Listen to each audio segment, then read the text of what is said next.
On dirait pas comme ça, mais on est face à un duel super intéressant qui aura lieu le 3 février. 8e contre 11e dans la catégorie middleweight. Roman Dolidze contre Nassourdine Imavov. On va regarder ça ensemble, générique.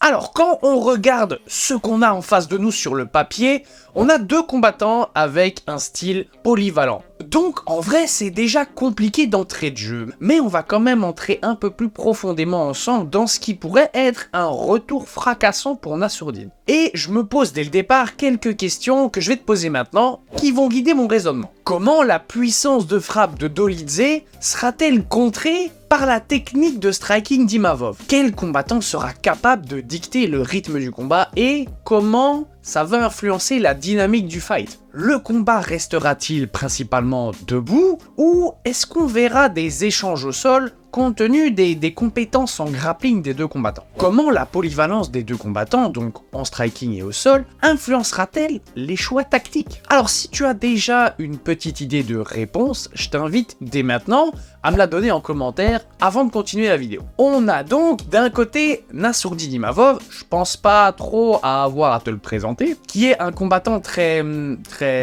j'ai pas le mot mais c'est positif, c'est une machine. Il a un striking que je trouve vraiment hyper impressionnant, précis, rapide, puissant. Ajouté à ça son jeu au sol, c'est un adversaire compliqué. Dolidze de son côté est un ancien light heavyweight, ce qui fait quand même de lui, je trouve, un gros middleweight. Il commence par le grappling, devient champion d'Ukraine après 6 mois, bien sympathique. Derrière ça, en 2016, il tape gentiment un titre de champion du monde, d'Europe, d'Asie et d'Océanie. Au sol, te rapigé qu'il est chaud. Ensuite, à 28 ans, reconversion au MMA. Il dégomme, voilà. Et 2 ans après, signe à l'UFC. Je t'avoue que quand tu regardes ses fights, son jeu au sol est vraiment impressionnant, c'est super beau à voir. Il s'adapte super bien, c'est très technique franchement.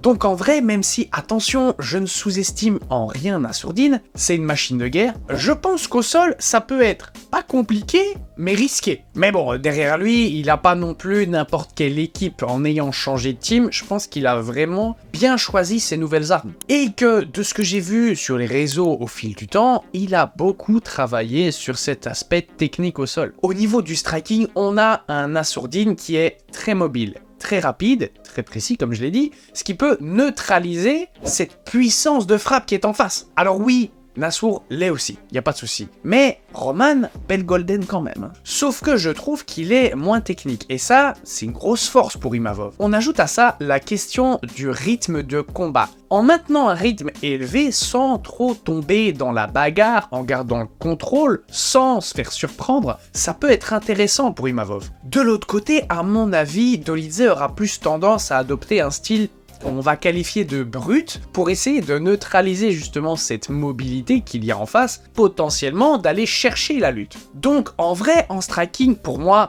Nassour est au-dessus. Au sol, je pense que ça se vaut, sauf que sur le dos, Roman est vraiment dangereux. Je te jure, c'est quelque chose à voir. Après, je pense qu'on va être vraiment agréablement surpris du niveau technique de sol d'Imavov. Quand on regarde le dernier fight de Dolidze contre Marvin Vettori, au niveau du sol, c'était pas trop ça, enfin c'était vite fait quoi. Je te jure, au niveau du grand game, j'ai un mal fou à me faire un avis, à me faire une idée. Et franchement, aide-moi dans les commentaires, je t'avoue que c'est galère. Son avant-dernier combat contre Jack Hermansson, je te laisse aller regarder les stats, je pense que sans ce KO qu'il a tapé au 2e round, je suis pas sûr qu'il aurait gagné. Et c'est ce qui fait la beauté du MMA. Franchement, je ne vois pas Nassourdine partir perdant de ce duel. Je dirais simplement que c'est un combat équilibré qui va être beau. Je pense qu'il faudra pas trop cligner des yeux, va y avoir du mouvement. Quand il pense deux combattants pareils, c'est très compliqué de savoir si ça va se finir en KO, en soumission ou à la décision. Ajoutez à ça le fait qu'on soit en